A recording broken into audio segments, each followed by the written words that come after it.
La oposición es la suerte que le toca a todos aquellos a quienes emplea Dios para que prediquen verdades aplicables, especialmente a su época. Había una verdad presente o de actualidad en los días de Lutero, una verdad que en aquel tiempo revestía especial importancia. Y así hay ahora una verdad de actualidad para la iglesia en nuestros días. Porque el Señor es el Espíritu. A continuación, el programa Restaurando la Verdad Presente. Muy buenos días, mis queridos hermanos, y bienvenidos a su programa radial Restaurando la Verdad Presente. Les habla para ustedes en esta hermosa mañana Jeffrey Mercado, y hoy tenemos otro tema muy importante preparado para ustedes. El tema de esta mañana lleva por título: Los profetas de Dios no cambian. Pero mis queridos hermanos, como de costumbre, antes de entrar en ese tema, vamos a ir al trono de la gracia para poder comenzar este tema con la autoridad del cielo. Así que mis queridos hermanos, en estos momentos, oramos. Amante Dios y Padre eterno, alabamos y glorificamos tu santo y bendito nombre en esta hermosa mañana. Venimos gozosos y llenos de gratitud delante de tu divina presencia por tus bendiciones que sobreabundan en todos los aspectos de nuestras vidas. Bendice a tu pueblo en la ancha faz de la tierra y protégelos en estos momentos de terrible aflicción en toda la tierra, pero especialmente en el país de Ucrania, donde el enemigo está haciendo estragos para justificar los cambios que quieren imponer. Padre, te pedimos que de estas tristes escenas muchos puedan conocerte y separarse de este mundo de maldad. Y Padre Santo, en cuanto a la temática de hoy, te pido que puedan ver claramente las estratagemas que usa el enemigo para confundir a tu pueblo. Que puedan discernir la verdad como nunca antes y que puedan quedar cimentados en la misma, al punto que los engañadores no los puedan turbar ni confundir. Te pedimos, Padre, que brilles en medio de tu pueblo para que muchos otros se puedan añadir al mismo, para luchar por la verdad, pero a la altura de tu santo carácter, reflejando a Cristo a la perfección, para que el camino quede claramente señalado y no haya lugar a duda de tu obra salvadora. En el nombre de Jesús te pedimos todas estas cosas. Amén. Gracias, Padre. Gloria y honra a tu santo y precioso nombre por toda la eternidad. Amén. Bien, mis queridos hermanos, reciban todos un caluroso saludo de parte de este ministerio y ahora sí podemos entrar en tema. Los versículos de introducción en esta mañana los podemos encontrar en Amós capítulo 3 versículos 7 y 8, donde allí nos dice la santa palabra de Dios: porque no hará nada el Señor Jehová sin que revele su secreto a sus siervos los profetas. Versículo 8, rugiendo el león, ¿quién no temerá? Hablando Jehová el Señor, ¿quién no profetizará? Y mis queridos hermanos, también vamos a ir a 1 Corintios, el capítulo 8, el versículo 6, donde allí nos dice la santa palabra: mas para nosotros solo hay un Dios, el Padre, de quien son todas las cosas y nosotros en Él, y un Señor Jesucristo, por el cual son todas las cosas y nosotros por Él. También, mis queridos hermanos, vamos a ir a Romanos capítulo 8 versículos 9 y 10, donde allí nos dice la santa palabra de Dios: mas vosotros no estáis en la carne, sino en el Espíritu, si es que el Espíritu de Dios mora en vosotros. Y si alguno no tiene el Espíritu de Cristo, el tal no es de él. Versículo 10. Y si Cristo está en vosotros, el cuerpo a la verdad está muerto a causa del pecado, pero el Espíritu vive a causa de la justicia. Alabado sea el nombre de nuestro Dios. Y mis queridos hermanos, también vamos a ir a 1 de Juan, al capítulo 1, el versículo 3, donde allí nos dice la santa palabra: lo que hemos visto y oído, Eso os anunciamos, para que también vosotros tengáis comunión con nosotros. Y nuestra comunión verdaderamente es con el Padre y con su Hijo Jesucristo. Y mis queridos hermanos, vamos a finalizar con Santiago capítulo 1 versículos 16 y 17, donde allí nos dice la santa palabra de Dios: amados hermanos míos, no erréis. Versículo 17: toda buena dádiva y todo don perfecto desciende de lo alto, del Padre de las luces, en el cual no hay mudanza ni sombra de variación. Mis queridos hermanos, en esta hermosa mañana, los que tengan oídos para oír, oigan lo que el Espíritu de Cristo dice a las iglesias que saben que ni Dios ni sus profetas cambian de postura.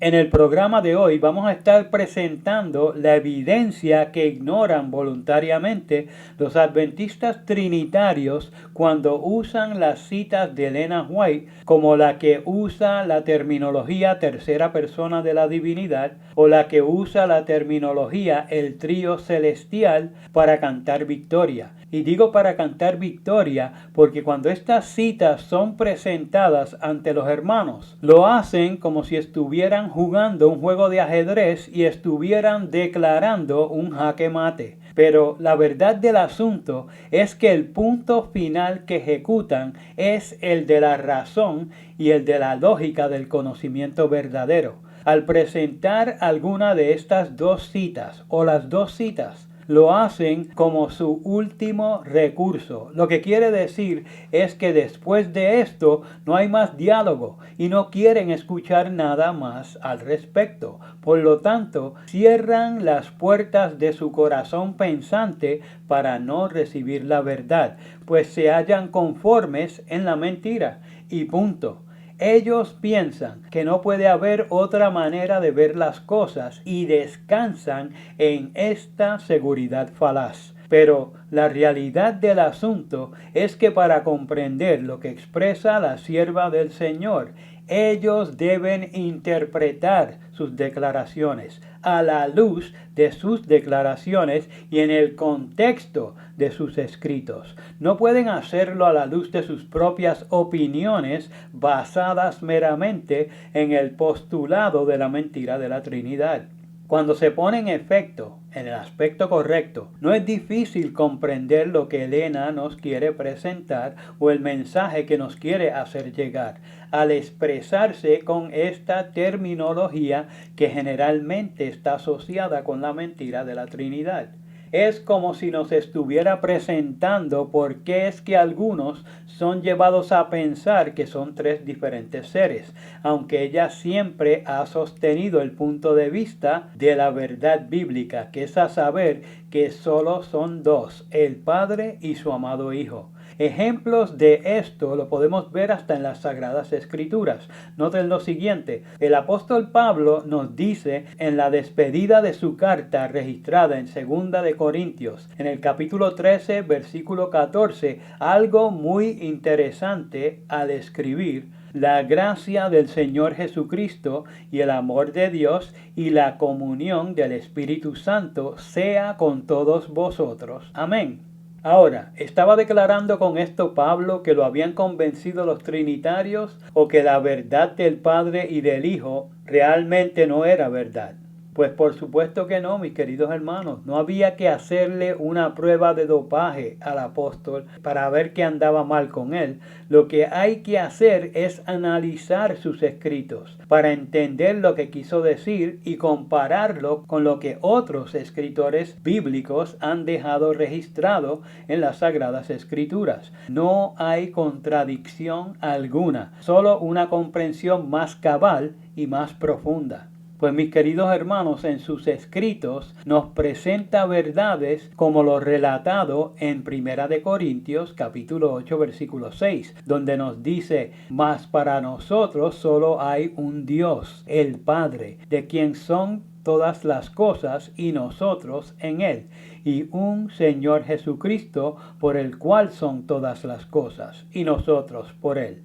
Y si todavía hay duda, veamos lo que nos legó en Romanos capítulo 8 versículos 9 y 10, donde allí nos explica: mas vosotros no estáis en la carne, sino en el Espíritu, si es que el Espíritu de Dios mora en vosotros. Y si alguno no tiene el Espíritu de Cristo, el tal no es de él. Versículo 10. Y si Cristo está en vosotros, el cuerpo a la verdad está muerto a causa del pecado, pero el Espíritu vive a causa de la justicia. Entonces, cuando comparamos eso con lo que dice el discípulo amado, vemos que todo está en plena armonía. Pues en Primera de Juan, capítulo 1, versículo 3, dice claramente: lo que hemos visto y oído, eso os anunciamos, para que también vosotros tengáis comunión con nosotros. Y nuestra comunión verdaderamente es con el Padre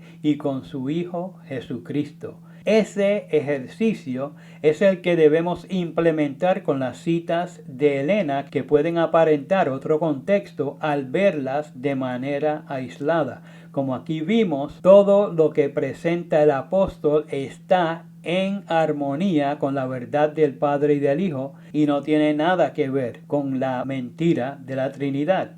A veces, algunos hermanos que están en la verdad del Padre y del Hijo son enfrentados con estas citas y su fe es sacudida, porque en el momento que son abofeteados con ellas, no las abrazan en el contexto del Padre y del Hijo y de lo que Elena ha manifestado al respecto. Les son presentadas con el propósito de contradecir las que explican lo que Elena ha dicho. Les son presentadas como superior a las demás citas y en directa oposición a ellas, como si hubo un cambio en la sierva del Señor. Por lo tanto, en esa actitud se puede notar entonces el espíritu que dirige realmente a la persona que está sacando de contexto las palabras de la que es más que profeta de Dios. Y podemos estar seguros de nuestra postura, sin titubear, porque ella no habla por sí misma, sino que es la mensajera del Señor. Los que atacan sus escritos son movidos por otro espíritu, porque Dios no se contradice, pues no hay mudanza ni sombra de variación en él. Ahora, veamos un ejemplo similar al que vimos de Pablo, pero en esta ocasión veamos el ejemplo de la cita preferida de los adventistas Omega. Y me refiero, mis queridos hermanos, a la del deseado de todas las gentes, que se encuentra en la página 625 en el párrafo 1, donde Elena elige usar el vocablo o la terminología tercera persona de la divinidad.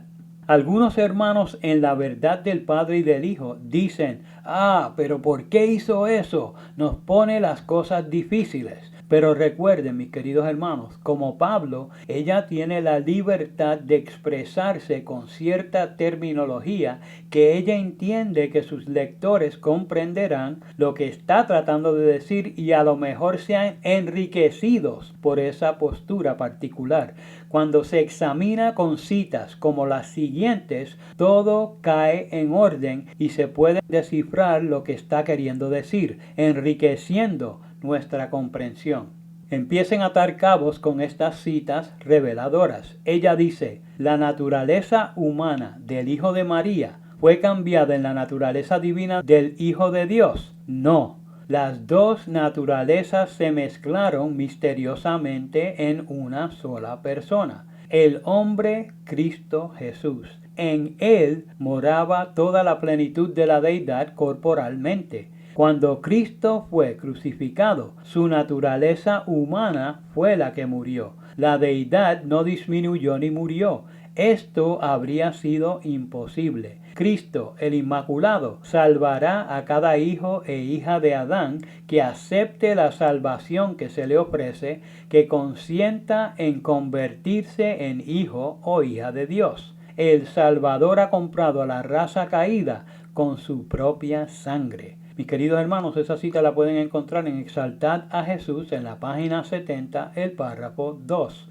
Noten la siguiente. Pero aunque la gloria divina de Cristo fue por un tiempo velada y eclipsada por su humanidad asumida, sin embargo, Él no dejó de ser Dios cuando se hizo hombre. Lo humano no tomó el lugar de lo divino, ni lo divino de lo humano. Este es el misterio de la piedad. Las dos expresiones humana y divina eran en Cristo, cercana e inseparablemente una, y sin embargo tenían una individualidad distinta. Aunque Cristo se humilló a sí mismo para hacerse hombre, la deidad seguía siendo suya. Su deidad no podía perderse mientras Él se mantuviera fiel y verdadero a su lealtad.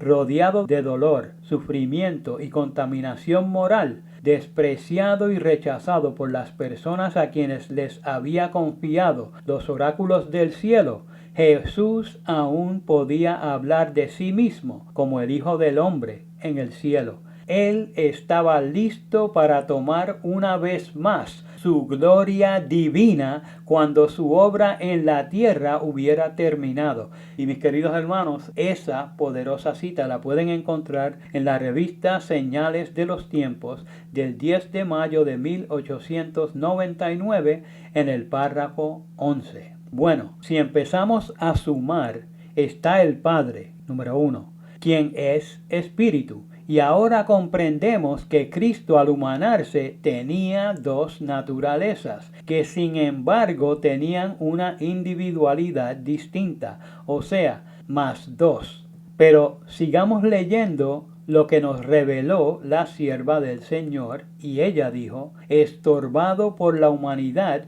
Cristo no podía estar en todos los lugares personalmente. Por lo tanto, fue para su total beneficio que Él los dejara, fuera a su Padre y enviara al Espíritu Santo para ser su sucesor en la tierra. El Espíritu Santo es Él mismo despojado de la personalidad de la humanidad e independiente de ella.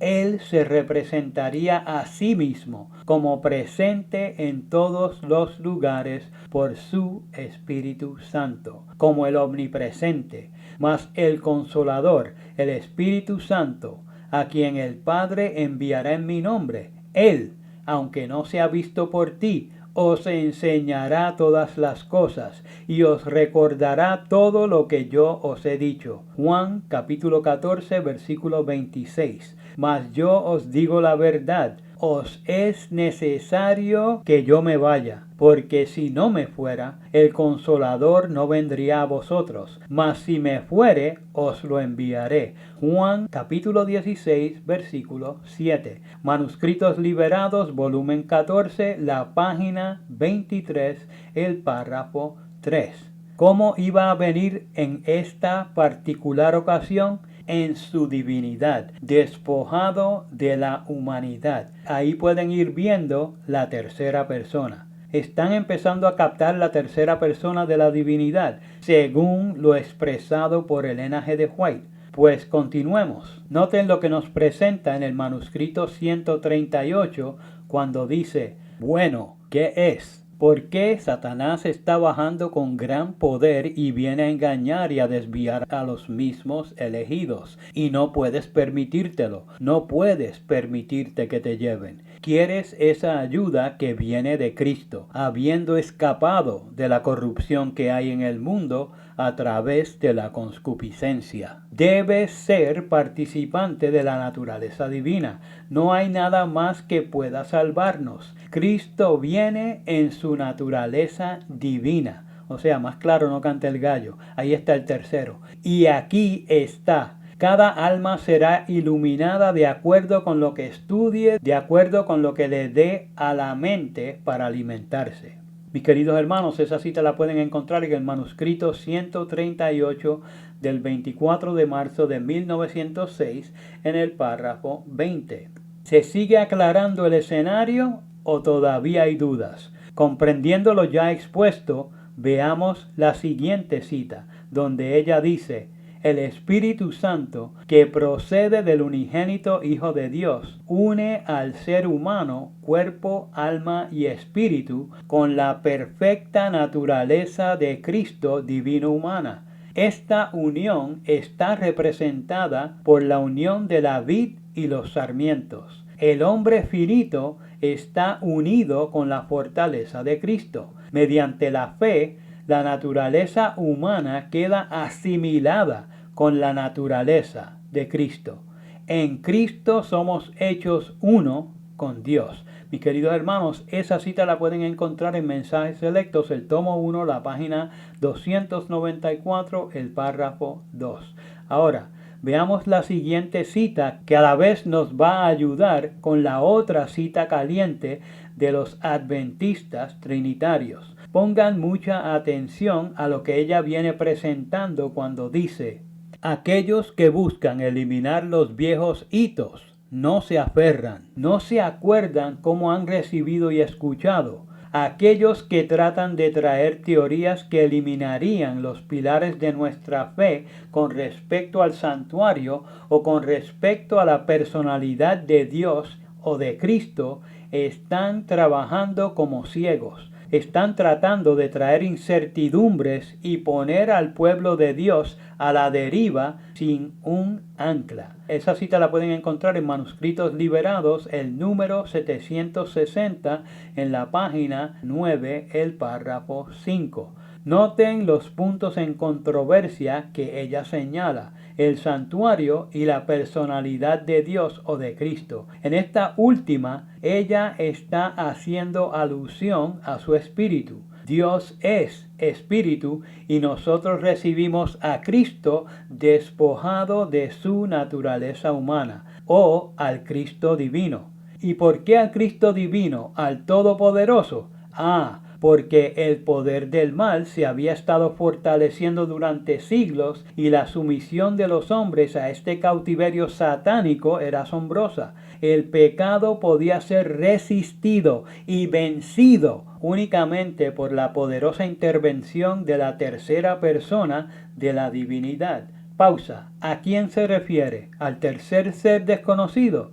Negativo, sino al Cristo divino, al Todopoderoso, como era antes de humanarse. Y continúa la cita dejándonos saber por qué, al decir que iba a venir no con energía modificada, sino en la plenitud del poder divino. Alabado sea su santo nombre. Eso quiere decir que viene como Miguel, como era antes de humanarse. Ahora, la otra cita que usan como macana de policía enloquecido para someter a los que andan en la verdad del Padre y del Hijo es la que dice: el Consolador que Cristo prometió enviar después de ascender al cielo es el Espíritu en toda la plenitud de la deidad. Pausa. Con lo que hemos repasado ya podemos identificar a quién se está refiriendo: a Cristo en su naturaleza divina, despojado de su humanidad. Continúa la cita diciendo: manifestando el poder de la gracia divina a todos los que reciben y creen en Cristo como un Salvador personal.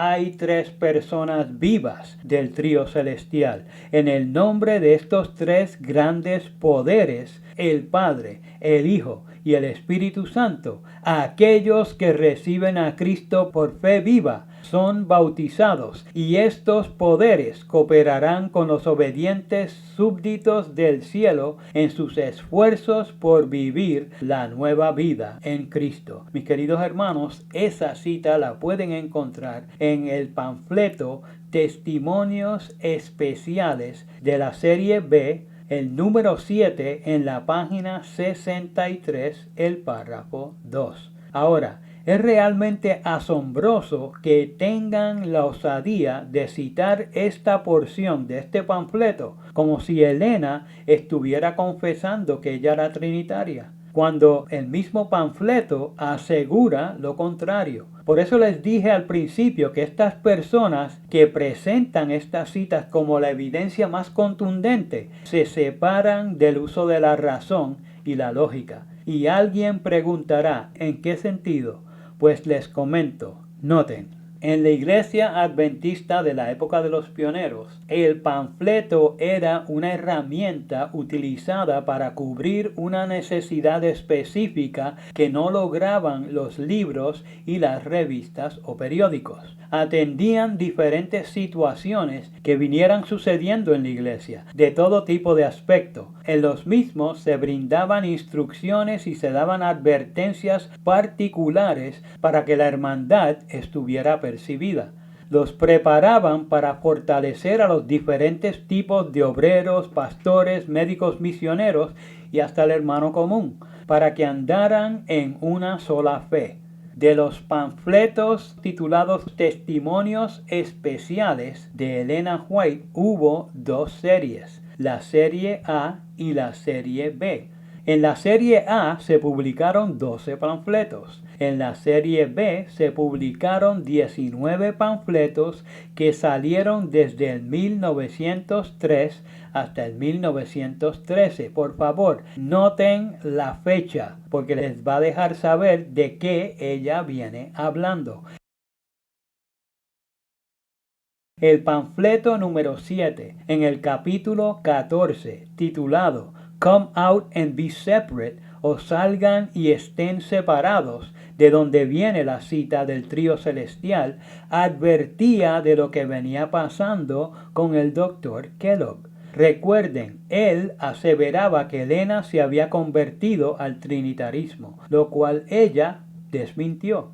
Y también estaba influyendo sobre los médicos con sus creencias trinitarias y panteístas. En el capítulo 13 de ese mismo panfleto, titulado Standing in the Way of God's Messages, o Parado en el camino de los mensajes de Dios, en el contexto de que se estaba obstaculizando la obra de Dios, Elena hace la siguiente aseveración. Pongan atención. Debemos aferrarnos a los primeros principios de nuestra fe denominada y avanzar fortalecidos a una fe creciente. Siempre debemos mantener la fe que ha sido confirmada por el Espíritu Santo de Dios desde los eventos anteriores de nuestra experiencia hasta el tiempo presente. Mis queridos hermanos, esa cita la pueden encontrar en el panfleto Testimonios Especiales, serie B, el número 7, en la página 57, el párrafo 1.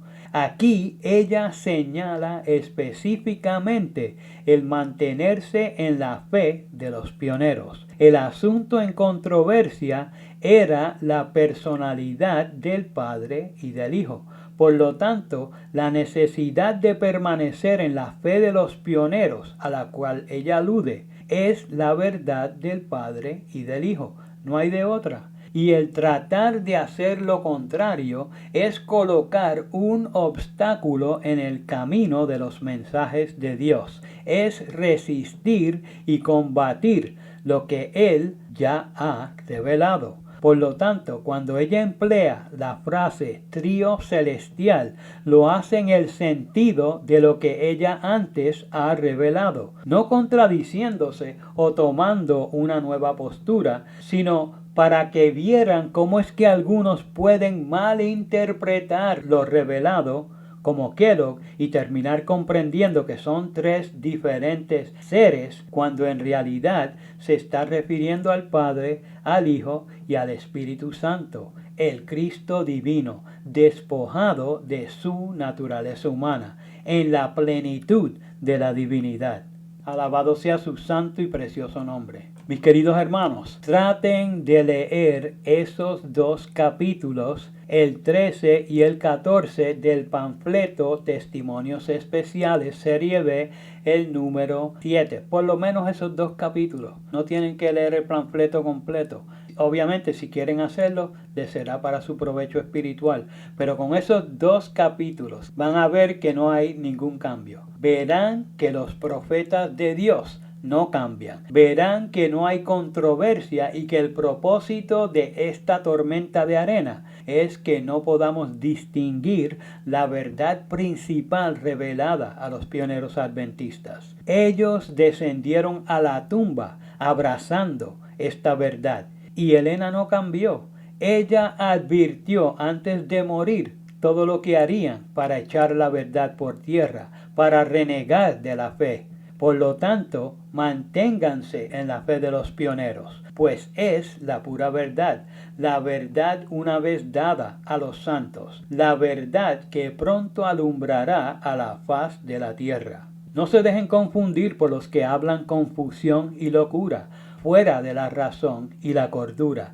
Estudien lo revelado para que nada los pueda mover de la roca de nuestra salvación y que el Espíritu de Cristo reine eternamente en el templo de su corazón. Mis queridos hermanos, hasta aquí el programa de hoy. Les habló para ustedes Jeffrey Mercado. Hasta el próximo programa.